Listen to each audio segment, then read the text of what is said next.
Could there be a deeper meaning hidden in the book of Job that connects to Abraham and his land inheritance that God gave him and his descendants? So hear me out. This is total speculation of something I was thinking about earlier. So you know that I believe that based on Job's age, he likely lived in this generation.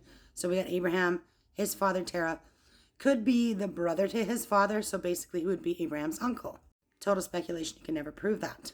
We need to rewind to the beginning. And God said, let us make him in our image after our likeness, and let him have dominion over the fish of the sea and the fowl of the air and over the cattle and over all the earth, okay? And over every creeping thing that creepeth upon the earth. So dominion is what he gave Adam. So what is dominion? It's sovereignty or control, the territory of a sovereign or government. That's going to be your powers and principalities later on. So he is making Adam a steward of the earth and the animal. But when Adam sinned, he handed that dominion over to Satan. So now that's passed on to Satan. So Satan's got dominion over the land of all the earth. Does that include Israel? Because we know that God rules over Israel. So I thought to myself, so you know that part in the Bible where Satan goes up and talks to God, and God says, hath thou considered my servant Job, that there is none like him in the earth, a perfect and upright man, one that feareth God and escheweth evil? And then we have the beginning of Job's affliction. So what if previously Satan has dominion over the entire earth, including Israel?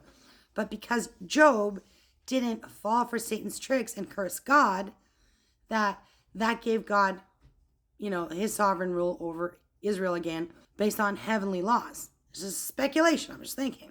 We know that Satan had dominion over the land because when he was trying to tempt Jesus in the desert, he's showing him all of the kingdoms of the world and the glory of them and saying, all these things will I give thee. So these are supposed to be Satan's to give, right? And because Satan failed to convince Job to curse God, if that incident happens around here, then Abraham is born and then he gets married, and he was like, 99? I don't recall. I have to look.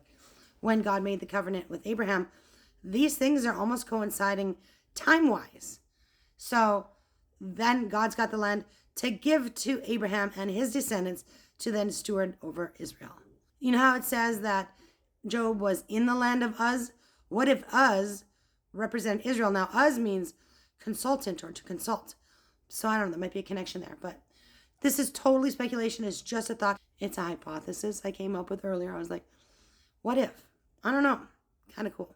And of course, God owns the entire earth, but it's that stewardship. I'm just saying, like, Satan is ruling over certain areas. Now, Jesus has the deed, obviously, and he's going to crack that open when the seals and the scrolls are all opened. But it's interesting because, Jesus paid the price with his blood to buy us back from sin. But it's just a thought.